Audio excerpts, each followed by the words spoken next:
Hello, everyone. Welcome to the March 2022 HMIS user meeting. If you haven't already, please enter your agency name into the chat so we know who is participating. So our agenda today, we want to talk about help desk tickets as well as an update on the HIC and sheltered pit. We have some guidance on the housing availability screen. Some new program-specific data elements dashboards for Hopwa and PATH, the data quality report cards, as well as a new resource for ESG CV-funded projects. And then we're going to wrap up with some clarity updates and an update on the data and performance management meeting and Q&A. As always, you can either enter any questions into the chat box or you can unmute yourself and ask questions as needed. So first, I just wanted to take a minute to share some data on the HMIS help desk tickets. We were on a call recently with HUD and they did something similar. So I just thought it would be interesting to look at our local COC and see how we're doing. So this chart is showing data for the past year, and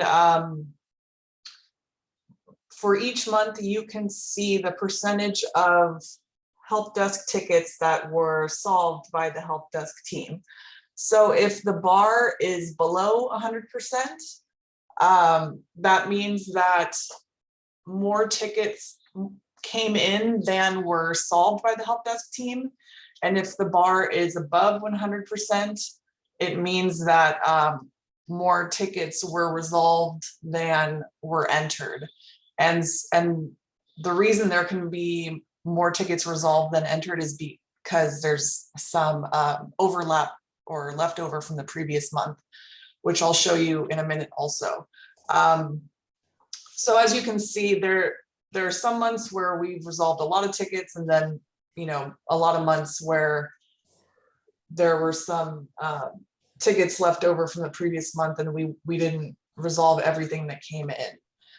And on this chart, you can see, so this is the number of outstanding tickets at the end of each month. So for the past year, we've been averaging around 60 to 70-ish open tickets at any time, with a spike in January of 122 tickets active as of the end of the month. And that was because of the HMIS recertifications that everyone was completing. So as you can see, our workload has been fairly high for the past year, and we are working to bring these numbers down. The goal is for your tickets to be resolved as soon as possible, ideally within 3 business days, but that isn't always the case, especially if it's a ticket that is more detailed and requires research or help from BitFocus, but that's our goal. And I did want to share with the group also that I've been noticing some tickets where some agency administrators are maybe getting frustrated with our team. So if you do have any issues with the tickets, either how it's being handled, or maybe you don't agree with the resolution or whatever the case may be, please escalate that to me. You can either request for it to be escalated through the ticket, or you can email me directly, but please don't take it out on the staff. They're all doing a great job and everyone is still learning. So please be patient and feel free to share any concerns you have with me, but please don't take it out on the team. The next update I have is on the HIC and sheltered pit. Hopefully this is old news for everyone now. There's no surprises, but All the HIC and PIT materials are due by end of day March 4th, so that's Friday. And on the slide here, I included a bunch of resources to help you with completing your HIC and PIT.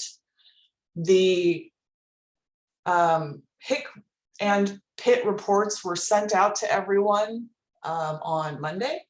So the HIC inventory report that you received should be used to help you fill out the HIC answer form. And the PIT report, if you're participating in HMIS, which almost all of you are, that is what your data looks like in HMIS as of the night of the HIC and PIT, and is a copy of what you will be submitting to us by Friday. So if the PIT report is incorrect, you're going to want to go into HMIS and review and resolve any issues with your data. That report should reflect active clients in your emergency or transitional housing projects on the night of the HIC and PIT. And all data should be as complete as possible. So work on that if that's not the case. And then the HIC report reflects the inventory information that we have in HMIS for your projects as of the night of the HIC and PIT. If you do notice that there are projects missing from your HIC inventory report, it is likely because there is no funding source currently associated with that project in HMIS. So let us know and we can update the report for you to include those missing projects. And if you think you should have received a PIT report for a project and you did not, it is because you didn't have any data, any clients active in an emergency shelter or transitional housing project on the night of the HIC and PIT, and therefore there was no data to pull. So we can help you with that also. So please enter a ticket with the HMIS help desk if either of those are true. And then, like I said, the submission is due by Friday. So for projects participating in HMIS, you will need to complete the HIC answer form, and then you will need to run the PIT report from Clarity and submit that for your emergency and transitional housing projects. And then for projects that are not participating in HMIS, you will need to submit the HIC answer form, a PIT answer form for each emergency or transitional housing project, and the HIC client form for each permanent supportive housing, other permanent housing or rapid rehousing project that you have that is not in HMIS. And all of your documents should be uploaded to your agency's Dropbox. The link is here for a knowledge base article on how to access that, or you can also enter a ticket with us. And also, once your forms have been submitted, please let us know through the help desk so that we can start working on that and reviewing it with you. So on Monday, we're going to start reviewing all of the agency's forms and providing feedback. And that process could take about a month to resolve with all of the agencies. So the goal is for this to be done by the end of March for everybody. All right, I'm not seeing any questions. So the CES housing availability screen. So this screen is used by housing providers that are participating in the coordinated entry system, and is used to identify the housing opportunities that you would like to match clients to. The screen is also used for bed reservation as well. So when you go to the housing availability screen on the referrals page, if your agency is participating in both bed reservation and coordinated entry, you will see this here. Most of you are only participating in coordinated entry, so that is the option that you will select. And so on this screen, you will see a list of all of the projects at your agency that are participating in either the coordinated entry system or the bed reservation if you selected that option. And so this is where you say, I have one housing opportunity that I need someone matched to. And you'll see on the screen for each project 3 buttons, either full availability, limited availability, or no availability. In order to ensure that matches are happening correctly and are only being matched to actual opportunities for all of your projects, availability should be set to limited availability at all times. And so what that will allow you to do is click on the drop down arrow and enter a specific housing opportunity.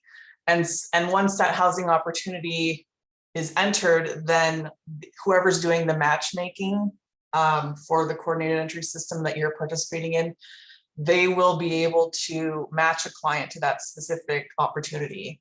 If you say full availability,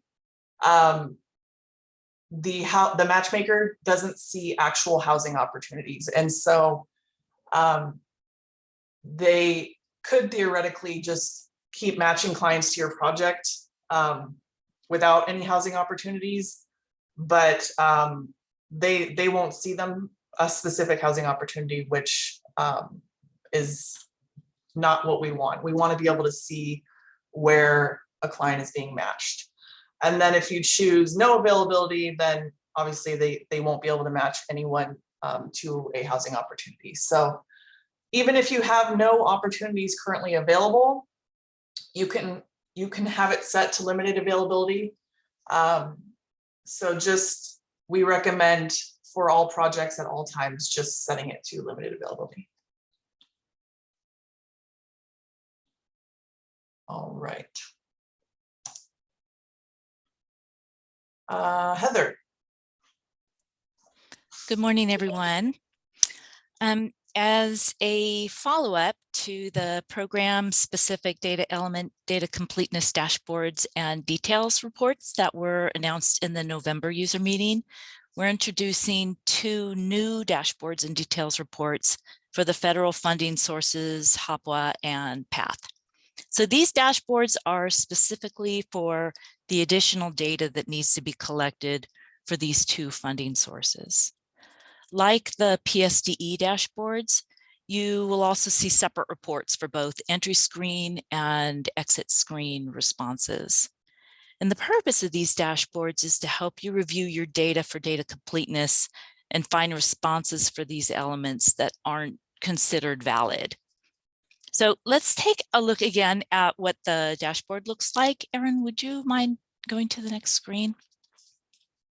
So the format is similar to the UDE and PSDE data completeness dashboards.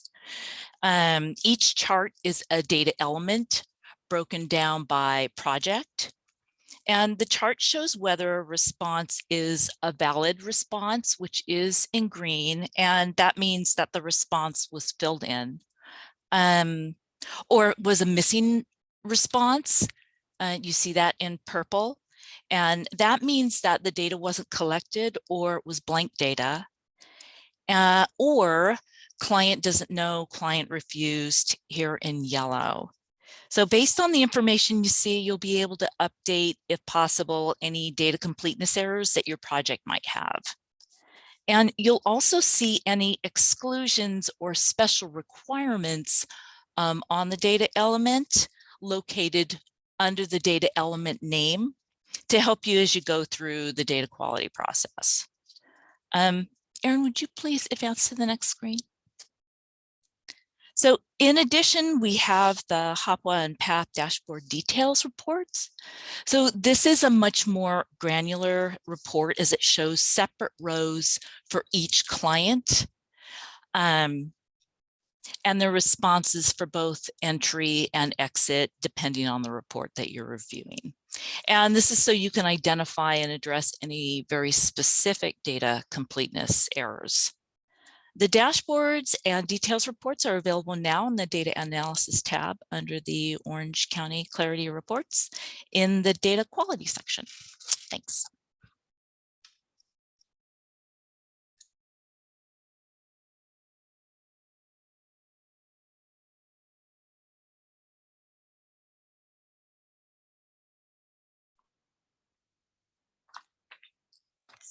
Okay, so the Q4 data quality report cards will be published this week.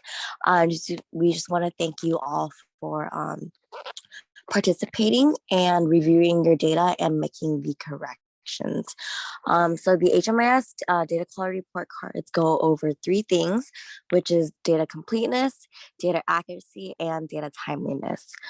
Completeness refers to the degree to which all required data is known, valid, and documented in HMIS. A data element is considered to have a valid response when it is in accordance with HUD standards and is different than client doesn't know, client refused, and data not collected. Accuracy refers to the degree which the data is entered into HMIS, represents the real information on the clients that are being served in the projects, contributing data to the system. And last but not least, we have data timeliness.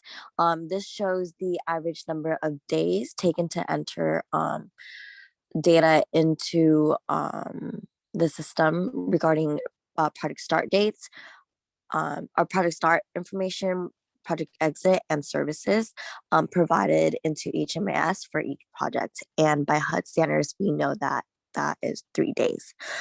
So we will be sending out an email notification once this has been published to the website. So please be on the lookout for that. Please review your data and let us know if you have any questions by submitting a ticket to the help desk. And you can also look at all the updated HMIS data quality reports at the link provided on the slide, or it will also be included in the meeting minutes that we will be sending out after the meeting.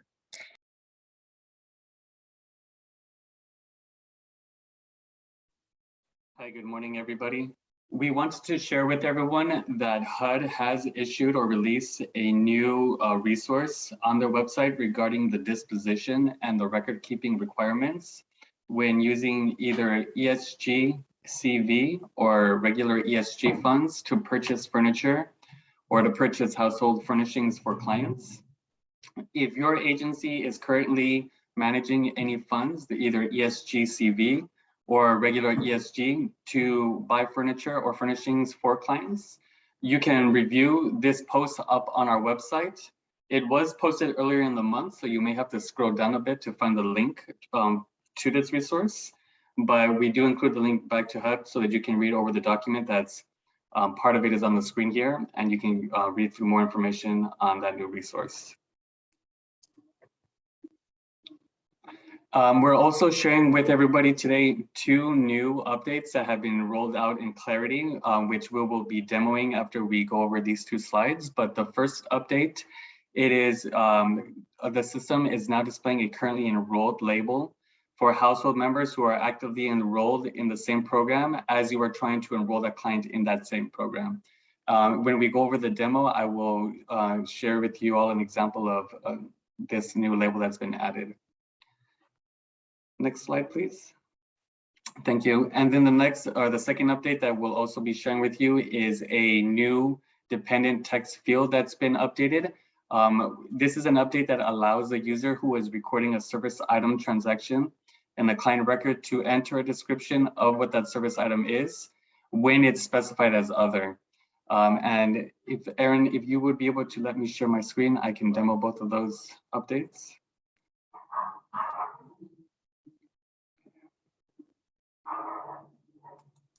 Go ahead. Thank you. Okay. So if everybody can see my screen now, I have here the Clarity training site open. This is a non-real client. This is data that's been entered in our training site to provide an example. Here, if we go into this client's program history, in this example, we're looking at their VASH funded permanent supportive housing. When we go into the providing services tab in the project enrollment, we can see here under the tracking voucher service, where there's the other field. This is a new field that's been added in where it's asking you to specify what the transaction is related to.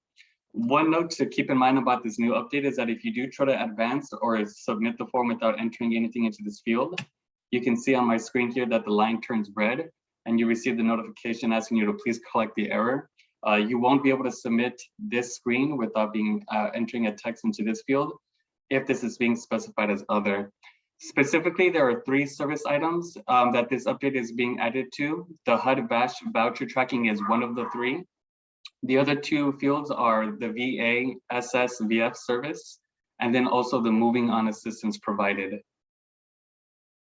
The second update that we wanted to share an example of with here is, this is again another dummy profile. This is not a real client data here. If we were to enroll this client into a project that their household members on the right here are already enrolled in, we can see here that when we open up the enrollment screen for that same project, these 2 household members are specified as currently enrolled in that project. So this is just to help the user kind of see which household members are already enrolled before they were to go so far as to proceed with the enroll functionality.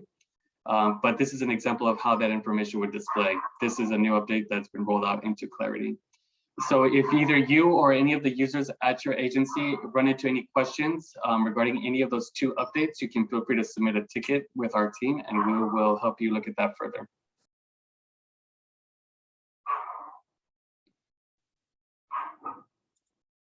Thank you, Aaron.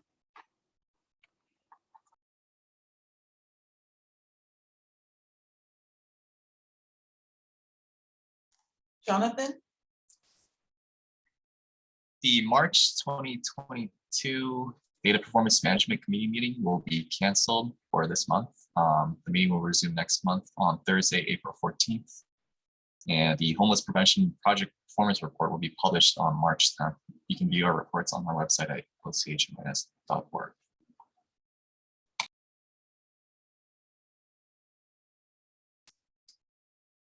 All right, so that was all of the content that we have for you today.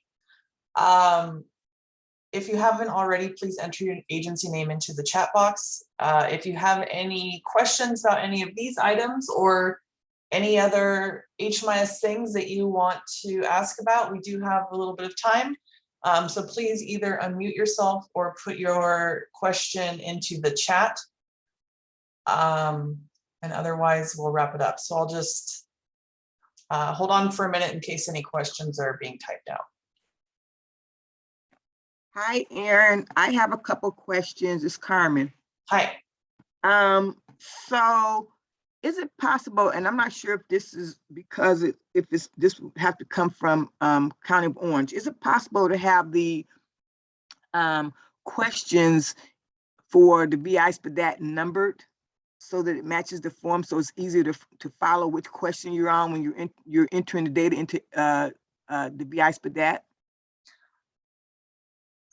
We can ask the county about that. I think they are considering moving away from the VI-SPDAT altogether, but I'm not sure when that will be implemented, so we can ask them about that.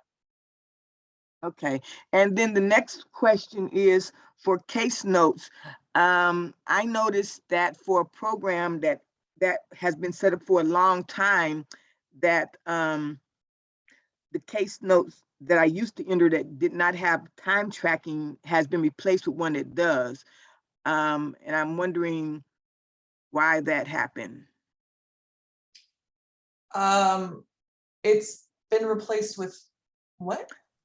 So there are 2 kinds of case notes. One where there's no time tracking. Oh, and, yes. And then so you just enter the time tracking within the body of the case note. And then there's one that does have time tracking. And so I would expect maybe if it was going to change, for it to change on a new program setup, but this is a program, a PSH program that's been around for years. And I noticed that it changed from what I'm used to seeing for case management. So time tracking can be set up on the back end for like services. And so if it was not like that before and it is like that now, it's likely that one of your other agency administrators requested for time tracking to be enabled. So if you you can ask around at your agency, or you can reach out to us and we can help you figure that out. But it was likely requested by one of the other agency admins at Mercy House. Okay, thank you. Mhm.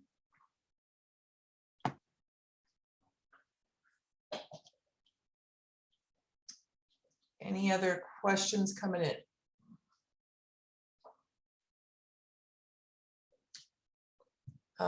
In the chat, I saw a comment, we cannot enter notes in the case management. So that again might be a specific setup issue. If you're having trouble entering notes, you can enter a ticket with us and we can work through that with you.